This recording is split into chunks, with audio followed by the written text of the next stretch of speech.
بسم اللہ الرحمن الرحیم۔ السلام علیکم۔ پروگرام اختلاف رائے کے ساتھ میں افتخار کاظمی۔ جس ملک میں بیٹے سے تنہا نہ لینے والا شخص چور کہلائے اور زکوٰۃ اور عطیات کے پیسے سے مال بنانے والا ایماندار صادق امین کہلائے، اس ملک میں معیشت خراب نہیں بلکہ اس ملک کا معاشرہ جو ہے اس میں کوئی خرابی پیدا ہو چکی ہے۔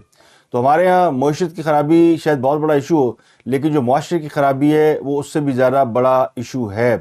اور ایک طرف خان صاحب یہ کہتے ہیں، خان صاحب نے ایک اور انٹرویو دیا وائس آف امریکہ کو، اور انہوں نے کہا جی جنرل باجوہ سے ہمارے بڑے اچھے تعلقات تھے، اور یہ تعلقات اس وقت خراب ہوئے جب انہوں نے کرپشن زیادہ لوگوں کی حمایت شروع کی، یعنی وہ کرپشن برا نہیں سمجھتے تھے، اور انہوں نے خان صاحب سے کہا کہ وہ کرپٹ لوگوں کے ساتھ بیٹھیں اور ملک کے معاملات کو آگے بڑھائیں۔ تو خان صاحب کہتے ہیں کہ میں کرپٹ لوگوں کے ساتھ نہیں بیٹھتا۔ تو ایک طرف تو یہ عالم ہے کہ سابق وزیر اعظم اس بات کا دعویٰ کر رہے ہیں کہ انہوں نے ان کے باجوہ صاحب سے تعلقات کی خرابی کی وجہ یہ تھی کہ وہ باجوہ صاحب کے کہنے پر کرپٹ لوگوں کے ساتھ نہیں بیٹھے، اس لیے انہیں ہٹایا گیا۔ اور دوسری طرف ان کے دور میں رہنے والے سابق وزیر خزانہ، ان کے بارے میں یہ انکشاف ہوتا ہے کہ وہ 8 ارب روپے کی کرپشن میں ملوث تھے، اور ان کی کرپشن خود اس وقت کے وزیر اعظم عمران خان نے معاف کروائی تھی۔ اور پھر جو شخص کرپٹ لوگوں کو اپنے حکومت میں وزراء کے عہدے دے، وہ کس منہ سے یہ بات کر سکتا ہے کہ وہ کرپشن کے خلاف تھا یا وہ کرپشن کرنے والے لوگوں کے ساتھ نہیں بیٹھ سکتا تھا؟ میں یہ نہیں کہتا ہوں کہ کرپٹ لوگوں کے ساتھ بیٹھنا چاہیے، لیکن وہ پنجابی میں کہتے ہیں نا، پہلے اپنی منجی تھلے ڈانگ پھیرو۔ آج کل عمران خان صاحب اور باجوہ صاحب آمنے سامنے ہیں۔ خان صاحب یہ مطالبہ کر رہے ہیں کہ جنرل باجوہ پر آرٹیکل 6 لگایا جائے، کیونکہ انہوں نے رجیم چینج آپریشن کیا ہے۔ وائس آف امریکہ کو ایک انٹرویو میں انہوں نے کہا کہ جنرل باجوہ شہباز شریف کے ساتھ بڑے اچھے تعلقات تھے، اور دونوں نے مل کے کوئی کانسپریسی کی، اور جنرل باجوہ امریکہ کو یہ سمجھانے میں کامیاب ہو گئے تھے کہ عمران خان جو ہے وہ ان کے خلاف ہے۔ اور وہ کہتے ہیں کہ جو مجھے اقتدار سے نکالنے کی سازش ہوئی تھی وہ پاکستان میں ہوئی تھی، اور پاکستان سے پھر یہ باجوہ صاحب امریکہ گئے، امریکنوں کو سمجھایا، اور پھر امریکن جو ہے وہ انہیں ہٹانے پہ راضی ہو گئے۔ یعنی وہ جو سائفر تھا وہ پھر پاکستان سے گیا تھا اور وہاں امریکہ سے واپس آیا تھا۔ تو خان صاحب کی جو اس طرح کی کانسپریسی اور اس طرح کی جو باتیں ہیں، اور وہ اس وجہ سے ہے کہ وہ بھی اقتدار سے نکالے جانے کے بعد فرسٹریٹڈ ہے، اور اس بات میں کوئی رائے نہیں ہے۔ اب جو شخص اسٹیبلشمنٹ کے ساتھ مل کے اقتدار میں آیا ہو، اور وہ کہتے ہیں اسٹیبلشمنٹ صرف ایک آدمی کا نام ہوتی ہے، اور وہ درست کہتے ہیں کہ اسٹیبلشمنٹ صرف آرمی چیف کا ہی نام ہوتی ہے۔ خان صاحب نے یہی دیکھا ہے، اور ہوتا بھی یہی ہے کہ آرمی میں ون مین شو ہوتا ہے۔ تو آرمی کے اندر یہ اصول تو ہے کہ جو آرمی چیف چاہے صرف وہی ہوتا ہے۔ یہ اصول نہ پارلیمنٹ میں لاگو ہوتا ہے، نہ سیاستدانوں پہ لاگو ہوتا ہے، نہ کسی سیاسی جماعت میں ہوتا ہے کہ جو سیاسی جماعت کا سربراہ چاہے، پارٹی لیڈر چاہے، صرف وہی ہو۔ تو یہ صرف فوج کے اندر ایک ڈسپلن ہے کہ فوج جو آرمی چیف کی پالیسی اور آرمی چیف کی جو سوچ ہوتی ہے وہی پوری فوج کی سوچ ہوتی ہے۔ یہ کیا اب بھی صورتحال ایسی ہے کہ اب بھی فوج اس طرح سوچتی ہے جس طرح اس کے آرمی چیف سوچتے ہیں؟ آج تو کچھ ہمارے ادارے کے ریٹائرڈ لوگوں کا خیال یہ ہے کہ عمران خان کا اقتدار سے نکلنا یا اس کی ناکامی عمران خان کی ناکامی نہیں ہے، بلکہ خود ان کے ادارے کی ناکامی ہے، کیونکہ یہ پروڈکٹ ان کا تیار کردہ تھا۔ وہ اس بات کو تسلیم کرنے کے لیے تیار ہی نہیں ہے کہ عمران خان صاحب ناکام ہوئے ہیں، وہ اس بات کو بھی ہضم کرنے کے لیے تیار نہیں ہے کہ عمران خان صاحب کو نکالنے کے پیچھے فوج کا ہاتھ نہیں ہے، بلکہ فوج نے صرف اپنے آپ کو پل بیک کیا ہے۔ وہ سمجھتے یہ کہ چونکہ آرمی چیف طاقتور ہوتا ہے، وہ اقتدار میں لاتا ہے، تو اقتدار سے نکالنے میں کی طاقت بھی اسی میں ہوتی ہے، اور یہ سوچ کچھ زیادہ غلط نہیں ہے۔ جو آج حکومت میں ہے وہ بھی یہ دعویٰ کر رہے ہیں کہ ہمیں ایک طاقتور آرمی چیف کی رخصتی کے بعد ہی جو حکومت ملی ہے، یعنی 28 نومبر کے بعد حکومت ملی ہے۔ تو اب اس طرح لوگ جو ہے وہ نئے آرمی چیف کی طرف بھی دیکھ رہے ہیں، تمام سیاسی جماعتیں بھی ان کی طرف دیکھ رہی ہیں، تمام ادارے بھی ان کی طرف دیکھ رہے ہیں کہ جو کرنا ہے آرمی چیف نے کرنا ہے۔ پہلے ہوتا تھا کہ جو کردہ امریکہ کرتا ہے، یہ جو کر دی فوج کر دی ہے، تو اب بھی فارمولہ وہی ہے، جو کرنا ہے فوج نے کرنا ہے، اور جو کرنا ہے آرمی چیف نے کرنا ہے۔ اگر کسی نے اس ملک میں الیکشن کرانا ہے اور حکومت الیکشن کرانے پر راضی نہیں ہے تو پھر کرا کے دکھا لو۔ اگر کسی نے دوبارہ اقتدار میں واپس آنا ہے اور وہ اقتدار میں واپس آنا چاہتا ہے تو اس کو بھی اسٹیبلشمنٹ کے ساتھ اپنے تعلقات بہتر کرنا ہوگا، یا اسٹیبلشمنٹ جب تک نہیں چاہے گی وہ اقتدار میں نہیں آ سکے گا۔ تو اس پوری تمہید کا مقصد یہ ہے کہ یہ جو آرٹیکل 6 کی باتیں کی جا رہی ہیں، خان صاحب بنیادی طور پہ چاہتے ہیں کہ جنرل باجوہ کے خلاف آرٹیکل 6 کے تحت کارروائی کی جائے۔ انہوں نے کچھ انٹرویوز میں کہا بھی ہے کہ ان پر یہ کیس بنتا ہے کیونکہ انہوں نے اعلان میری حکومت گرائی ہے. وہ بار بار انسسٹ کر رہے ہیں اور اب بھی انہوں نے اس بات کا اظہار کیا کہ یہ جنرل باجوہ ہیں جنہوں نے امریکہ کو قائل کیا اور آ کر ان کی حکومت گرا دی. تو پھر عمران خان صاحب کے پاس یہ آپشن تو موجود ہے کہ وہ جنرل باجوہ کے خلاف پٹیشن کر دیں, کسی کورٹ میں کھینچ لیں. آج تو عدالتیں بھی ان کی طرف مائل ہیں اور ان کا رجحان ہے اور ان کے تمام جو اچھے برے کاموں ہیں ان کو پروٹیکٹ کرتی ہیں, بلکہ بعض کیسوں میں تو بعض بڑے بڑے جج ان کے ترجمان بنے ہوئے ہیں اور وہ زبان بولتے ہیں جیسے عمران خان ان کے اندر بولتا ہے. کہتے ہیں میں نہیں بولتی, میرا یار بولتا ہے. تو آج کل سچویشن ایسی ہے, جوڈیشری کے بارے میں کہا جاتا ہے کہ وہاں پہ جج نہیں بولتے, وہاں پہ عمران خان صاحب بولتے ہیں. تو پھر عمران خان صاحب کے پاس تو یہ اچھا موقع ہے کہ وہ کسی بھی عدالت کے اندر ایک چھوٹی سی پٹیشن ڈالیں, سپریم کورٹ کے اندر ڈالیں اور وہاں پہ جنرل باجوہ کو کھینچ لیں اور پتہ چل جائے گا کہ جنرل باجوہ صاحب نے آرٹیکل 6 کی خلاف ورزی کی ہے یا نہیں کی ہے. خود عمران خان چونکہ آرٹیکل 6 کا نشانہ بنتے بنتے رہ گئے تھے, ورنہ جو کچھ ہوا تھا اپریل میں جب حکومت چینج ہوئی تھی اور خان صاحب نے انلیگلی وہ حکومت گرا دی تھی, اس میں پریزیڈنٹ الوی, اس میں اس وقت اسپیکر اور عمران خان, یہ سب وہ لوگ ہیں جن پر آرٹیکل 6 لگتا تھا. لیکن چونکہ پولیٹیکل حکومت آئی تھی تو اس نے کسی کو بھی آرٹیکل 6 کے تحت ان پہ کارروائی کا نہیں سوچا, کیونکہ وہ سمجھتے ہی ہے سیاستدان کہ آرٹیکل 6 جو ہے آپس میں ایک دوسرے کے اوپر وہ نہیں لگاتے, نہ لگانا چاہیے. وہ سمجھتے ہیں یہ سیاسی الزامات ہیں یا سیاست میں اس حد تک نہیں جانا چاہیے کہ کسی کے اوپر اس قدر بڑا سنگین الزام لگا کر اس کو سیاست سے باہر کیا جائے یا اس کو جان سے مار دیا جائے. لیکن آرٹیکل 6 جو ہے وہ ہمیشہ ادارے کی طرف سے جو ہے وہ لگایا جاتا رہا, یا اس کی ہمیشہ بعض گشت ادھر سے آتی ہے کہ جی وہ لگاتے ہیں, وہ غدار قرار دیتے ہیں اور وہ کسی کو آئین توڑنے کا یا فوج کے خلاف کوئی بیان بازی کا یا فوج کے خلاف سازش کرنے کا مرتکب قرار دے کر لوگوں کو سزائیں دیتے ہیں. یہ عموماً تاثر ہے. اب کیا فوج عمران خان صاحب کے کہنے پر جنرل باجوہ کے خلاف کارروائی کرے گی یا جنرل باجوہ کے خلاف کارروائی کے لیے عمران خان کو آگے آنا پڑے گا؟ تو ابھی تک تو یہ زبانی جنگ لڑی جا رہی ہے اور ابھی تک اس کو سیاسی بیانیہ ہی سمجھا جا رہا ہے, اور اس بیانیے کو جنرل باجوہ بھی ترکی بترکی سپورٹ کر رہے ہیں. جنرل باجوہ اگر کوئی اسٹیٹمنٹ دیتے ہیں تو ظاہر ہے اس کا جواب آتا ہے, اور اب جنرل باجوہ کا یہ کہنا کہ عمران خان کے بارے میں ہماری رائے یہ تھی یا فوج کی رائے یہ تھی, یہ انٹرنل معاملات ہوتے ہیں, ان کے اوپر اگر وہ بات کرتے ہیں تو ظاہر ہے پھر وہ معاملہ پولیٹیسائز ہوتا ہے. آفرین ہے جو نئی آرمی کی قیادت آئی ہے, اس نے ابھی تک کسی سیاسی معاملات کے اندر سوائے ایک آدھ ٹویٹ کے کہ فوج کو سیاست میں نہ گھسیٹا جائے, انہوں نے ابھی تک کسی معاملے میں کوئی انٹرونشن نہیں کی. اور خاص صاحب بڑے گھا کا آدمی ہے, خاص صاحب تو ڈھونڈ رہے ہیں کوئی موقع, خاص صاحب کو کوئی موقع نہیں مل رہا کہ وہ یہ کہہ سکیں کہ موجودہ جو فوج ہے یا موجودہ جو آرمی چیف ہے وہ ان کے خلاف کسی طرح بھی کوئی یعنی ایکٹیویٹی کر رہے ہیں. کل مریم نواز نے خطاب کیا اور انہوں نے بڑے واشگاف الفاظ میں انہوں نے بھی اسٹیبلشمنٹ پہ اٹیک کیا, عمران خان پہ تو کیا ہی, لیکن انہوں نے کہا وہ سلیکشن کمیٹی ٹوٹ گئی, وہ تمام سلیکٹر گھر چلے گئے جو آپ کو اقتدار میں لے کر آئے تھے اور اب وہ کان پکڑے ہوئے ہیں.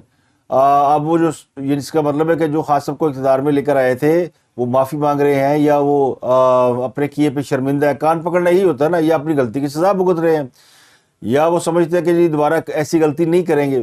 تو یہ خاص صاحب کے دل پہ وار کرے گی کہ اب انہیں فوج کی وہ سپورٹ میسر نہیں ہے. تو خاص صاحب اب بھی لکنگ فارورڈ, وہ کہتے ہیں لکنگ فارورڈ, وہ ابھی بھی فوج کی سپورٹ دیکھ رہے ہیں اور حکومت بھی اس لیے تھوڑا بہت اپنی اقتدار کے اندر مضبوطی کے ساتھ قائم ہے کہ ان کو یہ لگتا ہے کہ اسٹیبلشمنٹ اگر ان کے ساتھ نہیں تو ان کے مخالف بھی نہیں ہے تو پھر جڑا حکومت سے ڈنڈا تو نہیں چلتا ہے نا.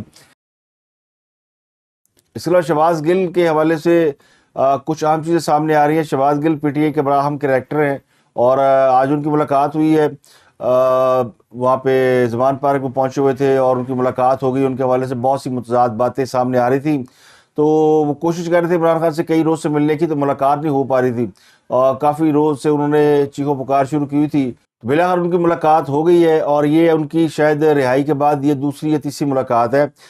شہباز گل کے بارے میں یہ انکشاف کیا گیا ہے کہ جب وہ گرفتار تھے تو انہوں نے ان کے لیپ ٹاپ سے تقریباً 114 لوگوں کی لسٹ ملی تھی جو ان کا تعلق فوج سے تھا. فوج میں اعلیٰ عہدوں پر رہنے والے لوگوں کی ایک لسٹ ان کے پاس موجود تھی اور جس کے بارے میں انہوں نے انکشاف کیا تھا کہ وہ ان لوگوں کے جعلی اکاؤنٹ بنا کر فیک اکاؤنٹ بنا کر سوشل میڈیا پر وہ ٹویٹ کرتے ہیں، اور اس کا مقصد یہ ہوتا ہے کہ وہ یہ ثابت کر سکے کہ ریٹائرڈ فوجیوں کی جو حمایت ہے وہ عمران خان صاحب کو حاصل ہے، یا فوج کے اندر خان صاحب کی بڑی پاپولیرٹی ہے۔ تو فوج کے اندر خان صاحب کی پاپولیرٹی کے حوالے سے یہ جو تاثر ہے نا کہ خان صاحب کو اب بھی بڑی سپورٹ ہے، وہ تاثر زیادہ درست نہیں ہے۔ لیکن ریٹائرڈ فوجیوں کے بارے میں چونکہ وہ کسی کے زیر کنٹرول نہیں ہے، اور ان کو جو چیز بتا دی جائے ہمارے کچھ دوستوں کو، یعنی فوج کی جو ٹریننگ ہوتی ہے نا، ہمیشہ ان کو بتایا جاتا ہے کہ یہ آپ کا ٹارگٹ ہے، یہ آپ کا دشمن ہے، یہ آپ کا دوست ہے۔ فوج کو شوٹ ٹو کل کا آرڈر ہوتا ہے، اور فوج گولی چلاتے ہوئے کسی پہ ہچکچاتی نہیں ہے۔ دشمن سامنے آ جائے تو یہ نہیں سوچا جاتا کہ یہ انسان ہے، یا یہ 2 بچوں کا باپ ہوگا، یا فلانا ہوگا، وہ دشمن ہے اور اس کو ہٹ کرنا یہ فوجی کی ڈیوٹی ہوتی ہے، اور فوجی اس کے لیے تیار ہوتا ہے، اور وہ اپنے سینے پہ بھی گولی کھانے کے لیے تیار ہوتا ہے۔ یہ فوج کا مائنڈ سیٹ ہے۔ یہ مائنڈ سیٹ پولیس کا نہیں ہوتا، یہ مائنڈ سیٹ سیاستدانوں کا نہیں ہوتا۔ وہ اپنے ان کی تربیت اور قسم کی ہوتی ہے، اور فوجیوں کی تربیت اور قسم کی ہوتی ہے۔ تو اس طرح جو چیزیں ان کو سکھا دی جائے، بتا دی جائے، تو پھر اس کے اوپر ان کی کنوکشن ہو جاتی ہے۔ تو اب جتنے لوگ ہمارے ادارے سے نکالے گئے ہیں، نکالے سے مراد ہے کہ ریٹائر ہو گئے ہیں، نکالے تو نہیں گئے، وہ کچھ ریٹائر ہو گئے ہیں، کچھ کو ریٹائر کر دیا گیا، یہ جو بھی لوگ تھے، وہ خان صاحب کے حوالے سے ان کی جو تربیت ہوئی وہ یہی ہوئی کہ بڑا ایماندار ہے، بڑا صادق و امین ہے، اور اب وہ چیپٹر کلوز ہو گیا نواز شریف کا، اور ان کا چیپٹر کلوز ہو گیا پیپل پارٹی کا۔ پیپل پارٹی دوبارہ کبھی سیاست میں نہیں آئے گی۔ یہ آپ نے سنا ہی ہوگا نا، جب 2018 میں عمران خان صاحب آئے تھے تو تاثر یہ دیا جا رہا تھا کہ جو سابقہ جماعتیں ہیں وہ تو ڈیڈ ہو گئی ہیں، ان کی سیاست میں واپسی کا یا ملک میں واپسی کا کوئی دور دور تک امکان نہیں ہے، سب لوگ اندر ہو جائیں گے اور یہ پارٹیاں ٹوٹ جائیں گی، کرش کر دیا جائے گا۔ لیکن ایسا کچھ نہیں ہوا، اور پاکستانی عوام نے یہ ثابت کر دیا کہ وہ جس کے ساتھ ہیں اس کے ساتھ ہیں، خواہ وہ عمران کے ساتھ ہے، خواہ کسی اور کے ساتھ ہے۔ اب ان کی ذہن سازی ہے، تو ریٹائرڈ دوستوں کی ذہن سازی ہوتی ہے۔ اس لیے میں کہہ رہا ہوں کہ سب سے زیادہ غصے میں آپ کو وہ نظر آتے ہیں، وہ ابھی یعنی تاثر یہ دینے کی کوشش کر رہے ہیں۔ کچھ دوستوں سے ہماری ملاقات ہوتی رہتی ہے، تو وہ کہتے ہیں جی جناب کہ یہ جو ہے بڑا غلط کیا ہے، عمران خان کو تو خود ہی گر جاتا لیکن اس کو ہٹا دیا، اور جن کو لے کر آئے انہوں نے 10 ماہ میں ملک کا بیڑا غرق کر دیا۔ تو یہ بات کچھ زیادہ غلط بھی نہیں ہے کہ 10 ماہ میں اگر موجودہ حکومت کی کارکردگی دیکھیں آپ تو وہ کوئی زیادہ اچھی نہیں ہے، اور ایسی نہیں ہے کہ اس کو کمپیئر کیا جا سکے عمران خان صاحب کی پچھلی رجیم سے جو کہ ورسٹ تھی۔ لیکن اس کے بعد جو کچھ ہوا وہ تو اور زیادہ ورسٹ ہوا۔ تو اس سب نے عمران خان کو سپورٹ کیا، یعنی عمران خان کو اقتدار سے نکالے جانے کے بعد یہ کہا جا سکتا ہے کہ کبڑے کو لات پڑی، اس کا کبڑا پن نکل گیا۔ اور بے شک اس کا کبڑا پن نکل گیا، لیکن لات ٹانگ اس کی زخمی ہو گئی، اور ٹانگ پہ بھی ایک جالی کے ساتھ انہوں نے ایک جو پلستر سا باندھا ہوا ہے وہ ایک پیڈ نما ہے۔ تو خاص ساری عمر کرکٹ کھیلتے رہے ہیں، اور کرکٹ میں عموماً یہ ہوتا ہے کہ آپ اپنی باری کے انتظار میں پیڈ کر لیتے ہیں۔ تو خاص صاحب نے پیڈ، وہ جو ہے نا وہ ٹانگ پہ پلستر نہیں باندھا ہوا بلکہ انہوں نے پیڈ کیے ہوئے ہیں، اور اپنی باری کے انتظار میں پیڈ کیے ہوئے ہیں۔ ان کا خیال ہے کہ بس میری باری آنے والی ہے، اور تب تک وہ پیڈ باندھ کر زمان پارک کے پویلین میں بیٹھے ہوئے ہیں، اور جہاں پر اب انہوں نے الیکشن کا ماحول بنا دیا ہے، اور ان کے لوگ کہتے ہیں دیکھیں عمران خان کی حفاظت جو ہے وہ پاکستان کے عوام کر رہے ہیں، اور باہر جو لوگ موجود ہیں، بے شک باہر لوگ موجود ہیں۔ تو اگر آپ باہر پولنگ کیمپ لگا لیں گے تو پھر تو رش لگ رہا ہے ہر حلقے میں، جو ہے نا ہر امیدوار کے کوئی 200 400 500 جانصار تو ہوتے ہیں جنہوں نے پولیٹیکل کمپین کرنی ہوتی ہے، جنہوں نے امیدواروں کو گھروں سے باہر نکالنا ہوتا ہے، کیمپ لگانے ہوتے ہیں، لوگوں کو اکٹھا کرنا ہوتا ہے، تو وہ پردھان قسم کے لوگ ہوتے ہیں نا۔ تو ایسے 200 400 500 لوگوں کو کیمپ لگا کر اگر وہ باہر بیٹھ گئے ہیں، اور یہ سارے وہی لوگ ہیں جو کہ عمران خان سے الیکشن میں ٹکٹ کے امیدوار ہیں، انہی کی جماعت کے لوگ ہیں۔ کوئی ایسا تو نہیں ہوا کہ عمران خان کی حفاظت کے لیے کوئی پیپل پارٹی کے لوگ آ کے بیٹھ گئے، عمران خان کی حفاظت کے لیے کوئی اور جتھا بیٹھ گیا آ کر۔ تو وہ جو سارے الیکشن میں ٹکٹوں کے امیدوار ہیں ان کو ٹکٹیں تو ملنی ہے زمان پارک سے، تو زمان پارک بنیادی طور پر پولیٹیکل کیمپ بنا ہوا ہے، تو وہاں پر اس لیے اتنا رش ہے۔ تو اس لیے شہباز گل کو وہاں جانا پڑا۔ دعویٰ کیا جا رہا تھا کہ انہوں نے پولیس کی حراست میں بہت سی اہم چیزیں ان کو دے دی ہیں جس کی وجہ سے عمران خان ان سے ڈسٹنس کر رہے ہیں، لیکن عمران خان کو فرق نہیں پڑتا۔ عمران خان وہ پروڈکٹ ہے جس کو پاکستانی عوام میں ایکسیپٹ کرا دیا گیا، اور یہ بڑے بڑے دماغ ہوتے ہیں جو سب سوچتے ہیں۔ تو کچھ لوگوں کا کہنا ہے، کچھ ہمارے دوستوں کا خیال یہ ہے کہ پاکستان کے اندر بھی اسی قسم کا جو نا آزاد خیالی پیدا کرنے کے لیے خاص صاحب کی جو ہے نا وہ یعنی ان کو لایا گیا تھا، اور اب ان کا جو کیس ہے ان کی ایک ایسی بیٹی جو ان کی بغیر نکاح کے بغیر شادی کے پیدا ہوئی ہے. بیٹی تو بیٹی ہوتی ہے، وہ اس کو ایکسیپٹ نہیں کر پاتے کہ کیونکہ انہوں نے نکاح نہیں کیا ہوا. تو وہ بھی ایک، اس کے باوجود معاشرے کی ایک بڑی تعداد ان کو فالو کرنے لگی ہے. تو اس کا مطلب یہ کہ یہ ایکسیپٹنس معاشرے کے اندر آ گئی ہے کہ بغیر شادی کی بھی بیٹی ہو سکتی ہے، اور اگلا مرحلہ یہی ہے کہ پھر بغیر شادی کے آپ رہ بھی سکتے ہیں. تو یہاں پہ جو ایک بہت بڑا تصادم ہے نا، ہماری ایک تو تہذیب کا تصادم ہے، ایک مذہب کا تصادم ہے. ہم اس موڑ پہ آ کھڑے ہوئے ہیں. تو ہماری دو بڑی انتہائی سمتیں ہیں.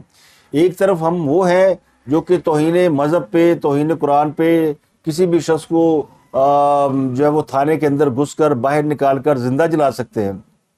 یہ جو ننکانہ صاحب میں واقعہ ہوا ہے، اور پھر وہ ایک لوگ جو ہے جنونی کیفیت میں گردنواں سے اکٹھے ہو کر اس تھانے کے اوپر اٹیک کرتے ہیں اور پھر شخص کو مار دیتے ہیں. تو یہ ایک ہماری ایکسٹریم پوزیشن ہے کہ ہم یہاں پہ ٹالریٹ نہیں کرتے.